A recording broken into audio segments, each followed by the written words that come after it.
Je voudrais remercier le CERDEN, qui est le Centre européen de nutrithérapie, qui va bientôt commencer ses activités dans les pays du Maghreb, en collaboration avec l'Institut Facine, et grâce à qui je vais pouvoir vous parler pendant quelques minutes également d'une révolution. L'orateur précédent a parlé de la révolution industrielle. Moi, je vais vous parler de la révolution scientifique et médicale qui est en train de se passer et qui va influencer tous les acteurs de la santé et bien évidemment le pharmacien.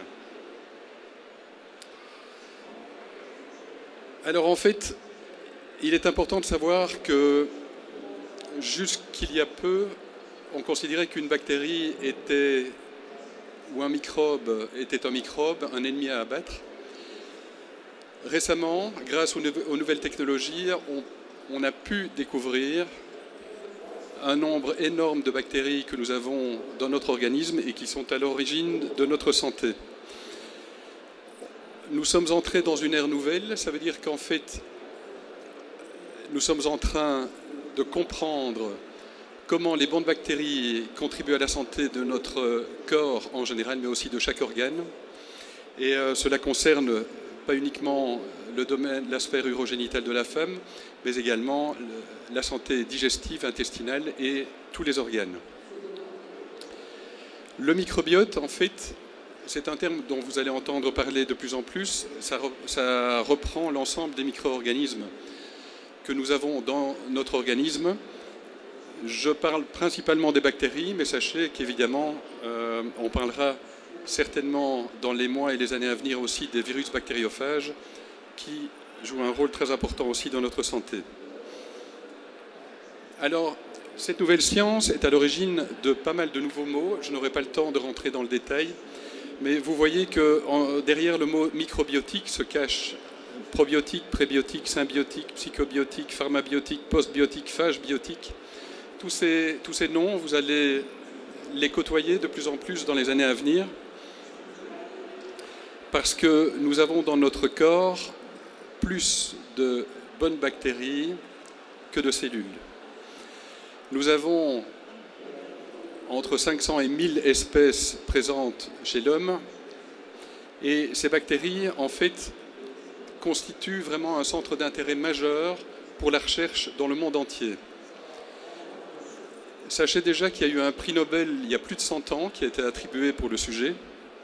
Et aujourd'hui, nous avons sur PubMed, qui est vraiment représentatif concernant les publications de qualité, rien qu'en 2019, plus de 11 674 nouvelles publications sur le microbiote ont été publiées sur PubMed. Comme vous le savez aussi, il y a énormément de vulgarisation. Ça veut dire que monsieur et madame tout le monde de plus en plus s'intéressent au sujet et ont accès à ces nouvelles connaissances par l'intermédiaire de ces livres. Concernant le microbiote, c'est clair que la plus grande quantité de bactéries, de bonnes bactéries dites amies, se situe au niveau de l'intestin. Ce microbiote, à la naissance, va jouer un rôle très important pour coloniser le nouveau-né et l'allaitement maternel va booster la première colonisation qui sera liée à l'accouchement par voie vaginale. Le lait maternel ayant justement deux destinataires, le bébé mais aussi le microbiote qui va être boosté par les fibres prébiotiques qui se trouvent dans le lait maternel. L'immunité va se développer grâce à ce dialogue dès la naissance qui va s'installer entre les bactéries et le système immunitaire. Et il faut considérer que ce dialogue est à l'origine du développement du système immunitaire, de son équilibre, mais aussi du développement de la tolérance alimentaire et de la reconnaissance du soi et du non-soi. Les premières bactéries seront considérées comme amies, et il faut savoir que parmi toutes les bactéries que nous avons dans l'environnement et dans notre organisme, seulement 80 bactéries sont pathogènes et 18 sont particulièrement agressives. Toutes les autres sont des bactéries dites amies qui participent à notre santé à condition qu'on les respecte.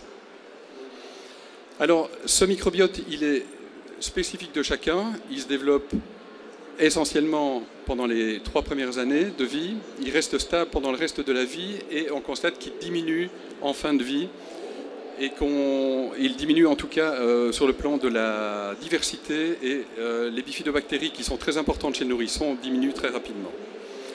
Les différents facteurs à la base du développement du microbiote intestinal sont également liés à l'alimentation et on distingue principalement 2 groupes, Firmicutes et Bacteroidetes, qui vont être prédominants chez une personne en bonne santé.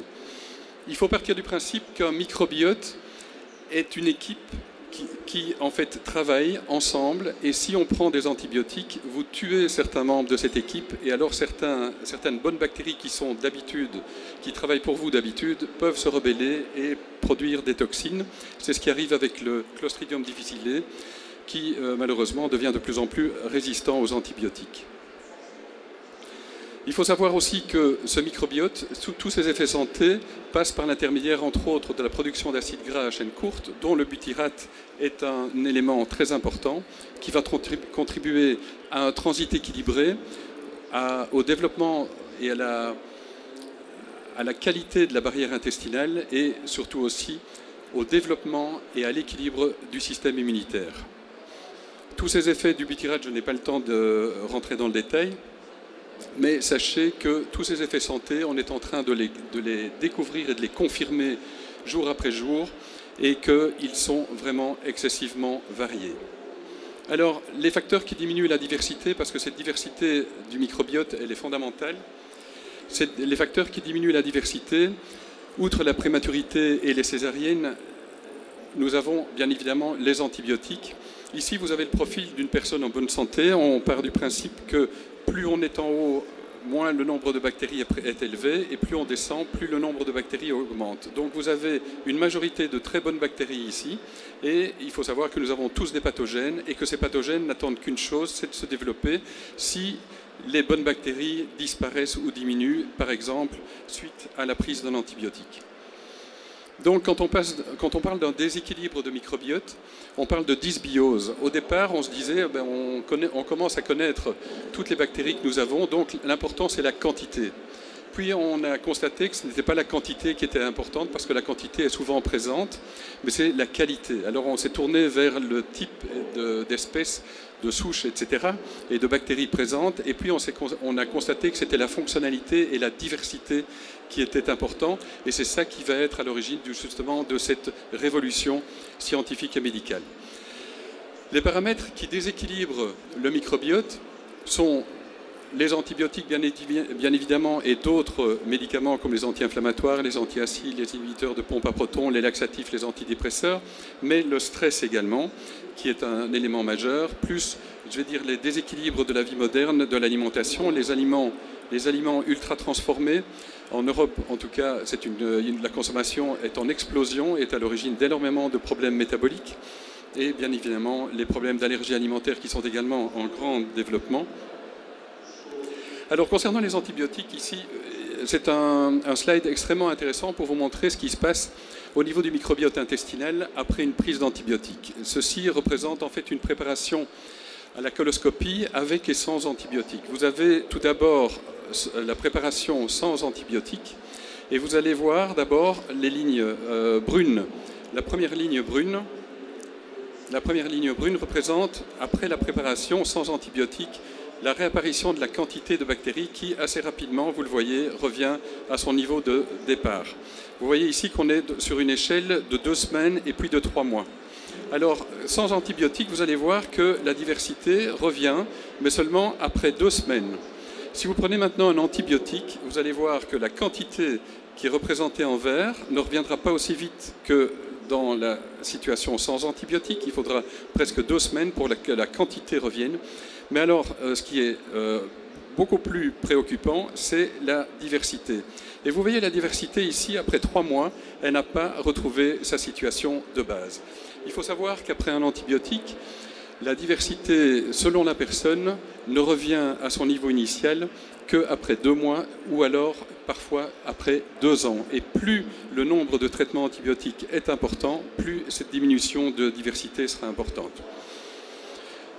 De par cette découverte de microbiotes, on constate aussi que ces microbiotes sont différents en fonction de l'âge, sont différents chez la personne obèse. On sait que les personnes qui vivent plus de 100 ans ont un microbiote différent des personnes qui vivent moins de 100 ans. Et donc, tous ces éléments sont en train de contribuer justement à l'évolution de la santé. Et je dirais que le microbiote aujourd'hui, c'est important de se rendre compte que non seulement il joue un rôle pour nous protéger contre les pathogènes, il joue un rôle pour développer l'immunité, il joue un rôle de plus en plus connu par rapport au métabolisme, il joue un rôle dans la fonction barrière, on va le voir, cette barrière qui est fondamentale pour éviter pas mal de pathologies modernes, et on a découvert aussi que ce microbiote, il dialogue en permanence avec notre système nerveux et avec notre cerveau, et il peut influencer nos émotions. Et nous constatons en tout cas, nous attendons en tout cas dans les années à venir et dans les mois à venir, des solutions par l'intermédiaire du microbiote dans des domaines comme la dépression et d'autres problèmes du système nerveux central. Alors, quand on parle de déséquilibre du microbiote, nous avons aujourd'hui un certain nombre d'outils comme les probiotiques, les prébiotiques, ou leur association, qui sont les symbiotiques. Mais alors, comme vous le savez aussi, dans certaines situations où les antibiotiques ne répondent plus, on a trouvé maintenant des techniques de transfert de microbiote qui permettent de sauver des gens qui ont des problèmes de diarrhée chronique à Clostridium difficile. Alors, par rapport aux probiotiques, comme je vais dire, il y a énormément de sources d'informations sur Internet, etc. Les gens, monsieur et madame tout le monde, s'intéressent de plus en plus au sujet et vous serez certainement, vous êtes déjà certainement l'objet de pas mal de questions par rapport aux probiotiques. On n'aura pas le temps de passer en revue, je vais dire, toutes ces questions, mais simplement pour vous dire qu'aujourd'hui, c'est un domaine qui est en pleine expansion et qui évolue progressivement vers le médicament. Le probiotique, en fait, c'est un micro-organisme vivant, qui peut être une bactérie ou une levure, qui doit être administré en quantité adéquate, conformément à la documentation scientifique, et qui confère à l'organisme hôte un bénéfice santé. Exemple, renforce l'immunité. Alors le prébiotique, lui, c'est, si on dit que le probiotique est la voiture, le prébiotique, c'est l'essence. Donc il va nourrir les bonnes bactéries et le symbiotique, c'est son association. Vous voyez ici en noir le développement de bifidobactéries dans un milieu nutritionnel normal. Si vous lui donnez ce qu'il apprécie beaucoup, les prébiotiques, vous voyez que sa multiplication est boostée. C'est ce que vous obtenez quand vous utilisez une association de probiotiques et de prébiotiques dans un supplément nutritionnel, mais c'est ce qui se passe aussi par rapport à l'effet sur vos bonnes bactéries au niveau intestinal, entre autres. Ça veut dire que lorsque vous prenez un probiotique, ces bactéries ne vont pas rester dans l'organisme lorsque vous arrêtez le traitement. Elles sont là simplement pour redonner un coup de pouce à votre microbiote de base qui, lui, est à la base de votre santé. Alors, quand on parle de prébiotiques, on peut les trouver dans l'alimentation, mais on trouve de plus en plus de probiotiques disponibles en supplément nutritionnel. Nous avons bien évidemment les oligofructoses avec les FOS, qui sont les plus couramment utilisés. Les gosses sont utilisés dans les laits pour bébés. Et nous avons une nouvelle famille qui est en train d'émerger à base de prébiotiques du lait maternel qu'on trouve dans des suppléments nutritionnels, qu'on commence à trouver dans des suppléments nutritionnels ou dans des laits pour nourrissons. Alors, les bonnes bactéries utilisées en probiotiques sont en général des familles des bifidobactéries et des lactobacilles. On n'a pas le temps de passer en revue l'ensemble des effets, mais en tout cas, je vais dire, ne soyez pas étonnés qu'on vous propose de plus en plus de ces solutions pour des problèmes, je vais dire, qui sortent simplement du traitement de la diarrhée ou des simples problèmes digestifs. Alors, il est très important aussi de savoir que la définition des probiotiques, c'est une définition de l'Organisation mondiale de la santé. Donc c'est du sérieux et c'est vraiment très important aussi de savoir que ces probiotiques ne restent pas lorsqu'on arrête le traitement. C'est aussi un signe et un gage de sécurité. Leur capacité d'exclure les pathogènes est très importante. On n'aura pas le temps non plus de passer en revue l'ensemble de leurs moyens.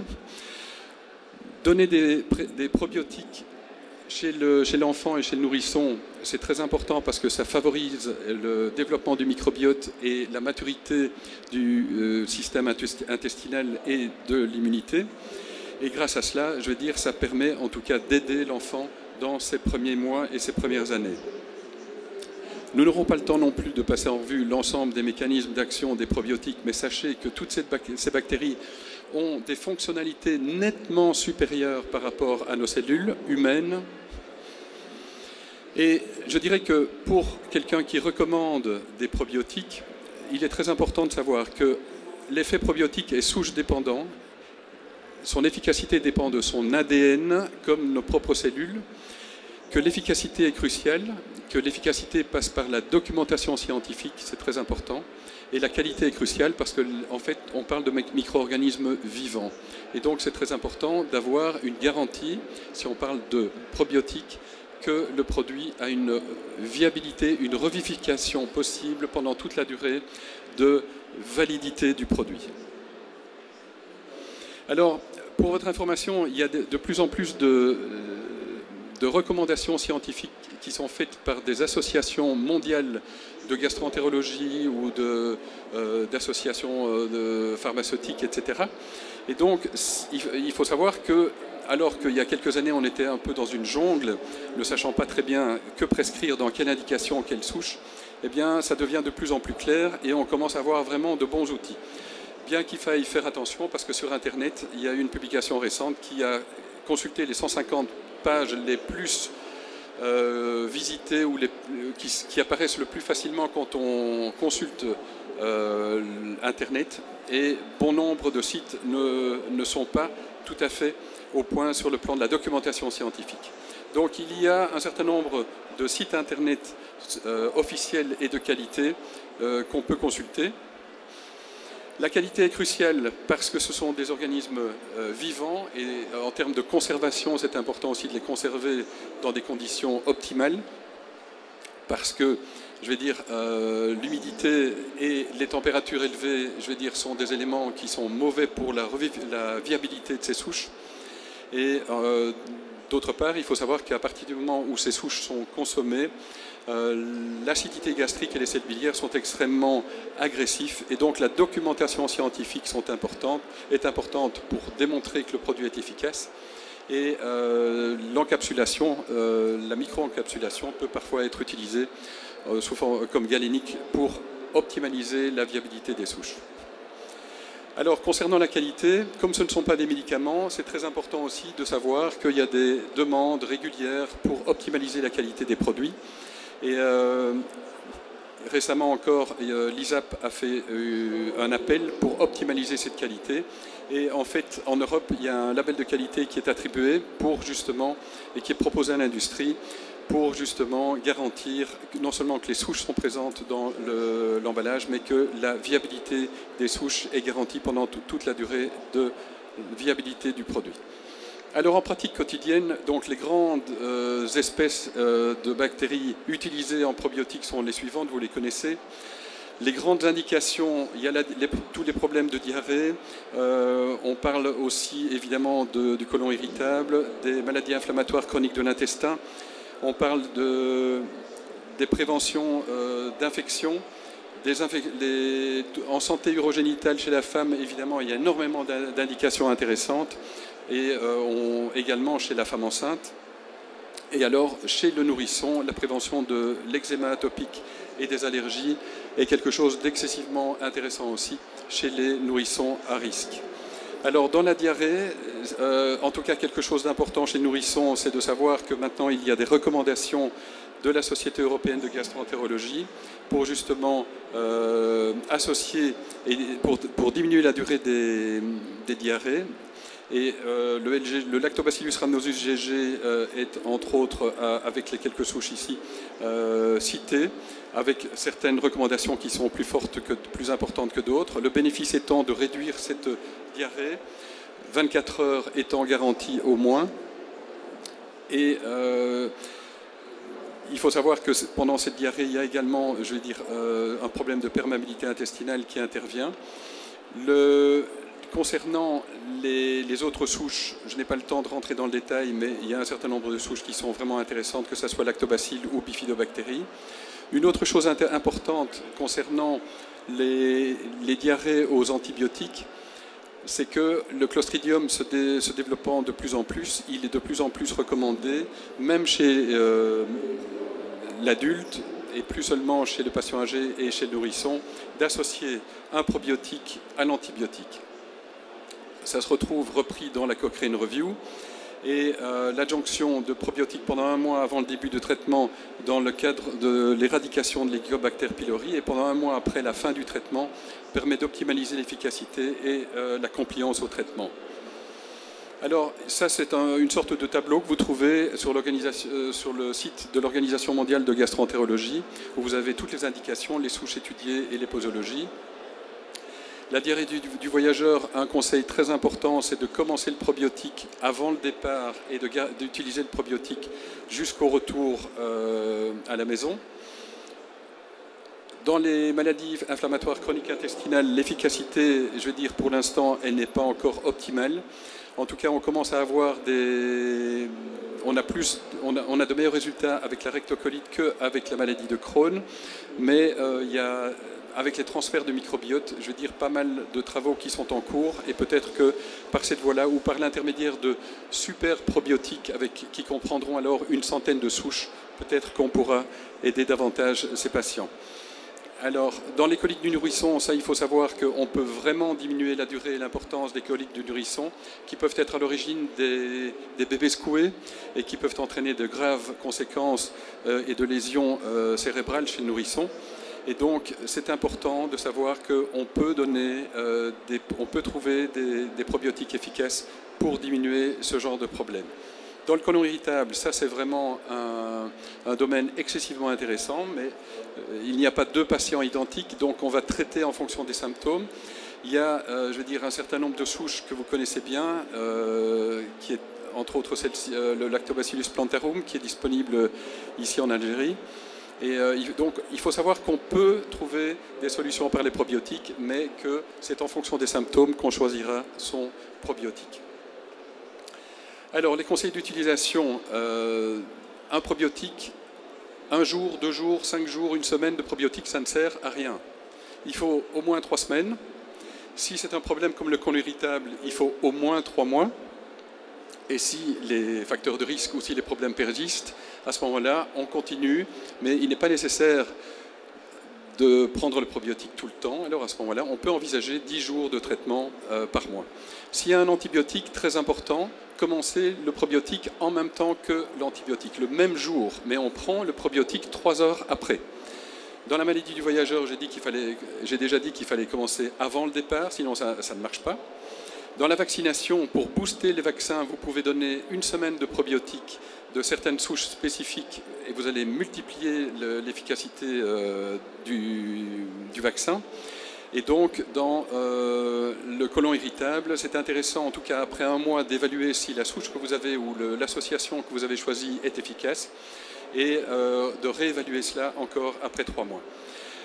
Important chez les personnes qui ont une immunité fortement diminuée, soit en raison d'une maladie, soit en raison de médicaments.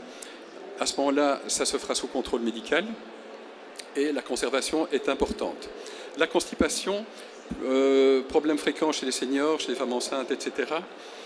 Il faut savoir que les laxatifs entraînent une dysbiose, donc perturbent la physiologie normale du transit. Et donc les 4 piliers, on peut jouer sur ces 4 piliers avec les fibres et en jouant sur le microbiote. On va prendre des prébiotiques FOS, qui sont les plus couramment utilisés. On va produire grâce à ça des acides gras à chaîne courte. Et ces acides gras à chaîne courte vont avoir un effet sur la qualité de la muqueuse, la qualité du mucus, développer les cellules nerveuses dans la paroi de l'intestin, stimuler le péristaltisme et favoriser les contractions. Je n'ai pas le temps d'entrer dans le détail, mais ça veut dire que par le microbiote, vous pouvez trouver des solutions intéressantes, alternatives aux laxatifs. Alors oui, très intéressant concernant les prébiotiques, quelques conseils d'utilisation. Un prébiotique s'utilise non pas en milligrammes, mais en grammes. L'efficacité du FOS, elle est proportionnelle entre 2 grammes et 10 grammes. C'est intéressant, surtout chez le patient âgé, de rajouter des bifidobactéries, puisqu'il y a une diminution des bifidobactéries chez le senior, donc 1 à 5 milliards. En général, quand on parle de probiotiques, on parle en milliards. Bien s'hydrater, évidemment. Et pour les prébiotiques, le grand message de celui qui a inventé la définition, Marcel Robert Froid, c'est de prendre les prébiotiques au repas. Vous optimalisez l'efficacité et la tolérance, ça veut dire que vous diminuez le risque de ballonnement. Alors, les autres effets santé des prébiotiques, il y en a, je n'ai pas le temps de rentrer dans le détail, même au niveau métabolique. Quelque chose qui va être vraiment la médecine de demain, c'est la barrière intestinale, avec ces 4 composants que vous voyez là. Et en fait, pourquoi? Parce que lorsque vous avez un déséquilibre du microbiote, vous avez la perméabilité intestinale qui diminue, votre intestin devient une passoire. Ça veut dire que vous avez des bombes incendiaires qui vont passer dans le sang et entraîner toutes des complications de santé au niveau de différents organes. Et vous voyez ici les différentes pathologies sur lesquelles on travaille aujourd'hui et pour lesquelles vous aurez demain des solutions probablement par l'intermédiaire du microbiote. Ça ne veut pas dire pour ça que le microbiote est responsable de tout ça, mais on constate qu'il y a une dysbiose dans toutes ces situations. L'obésité est entre autres une de ses conséquences. On a découvert qu'il y avait une diminution de nouvelles bactéries qu'on avait identifiées, comme la Akkermansia muciniphila. Ça, c'est une autre bactérie qui est en cours de développement en médicaments, qui a démontré un certain nombre d'effets sur le plan métabolique. Je n'ai pas le temps de rentrer en détail, mais sachez qu'il y a une étude clinique qui vient de se terminer, qui a démontré en tout cas une bonne efficacité sur les paramètres métaboliques. Alors, il ne faut pas espérer avec la Akkermansia perdre du poids, mais par contre, améliorer la situation métabolique et diminuer les problèmes cardiovasculaires, ça c'est une solution dont vous allez pouvoir disposer dans les années à venir. Le mécanisme d'action des probiotiques, je n'ai pas le temps non plus de rentrer dans le détail. Sachez aussi que l'obésité est un problème, mais la NASH, le foie gras devient un énorme problème aussi. Et le microbiote pourra être une solution. Les nouvelles perspectives, sur le plan réglementaire, vous allez pouvoir disposer dans les 2 ans, 3 ans à venir de médicaments probiotiques. Les dispositifs médicaux en Europe seront interdits pour les micro-organismes vivants dans les années à venir. Les nouvelles souches que vous voyez là vont devenir médicaments et vont être utilisées dans la prévention des problèmes métaboliques ou des effets secondaires, ou bien dans les problèmes de maladies inflammatoires chroniques intestinales. La femme enceinte peut, par l'intermédiaire du microbiote et des probiotiques, profiter de prévention ou de traitement dans bon nombre de ces indications qui sont citées là. Je n'ai pas le temps d'en parler malheureusement. On commence à pouvoir disposer des prébiotiques du lait maternel qui vont pouvoir être utilisés dans les suppléments même pour les seniors et qui ont des qualités et des compétences tout à fait remarquables. On commence à les trouver maintenant dans certains nouveaux laits pour nourrissons. Concernant la dysbiose, à l'officine, lorsque vous aurez des plaintes comme vous voyez là, eh bien, vous allez avoir prochainement des solutions par l'intermédiaire du microbiote et des probiotiques qui vont passer par la fonctionnalité justement et entre autres par justement tous les éléments qui se passent au niveau de la barrière intestinale. Les très bonnes bactéries que vous voyez là vont devenir des biomarqueurs d'intestin sain. Ça veut dire que sur le plan de la biologie médicale, c'est en train d'évoluer très fort. Et comme vous le voyez ici, nous allons vers une médecine personnalisée et le pharmacien à l'officine va y participer grandement. Je vous remercie de votre attention.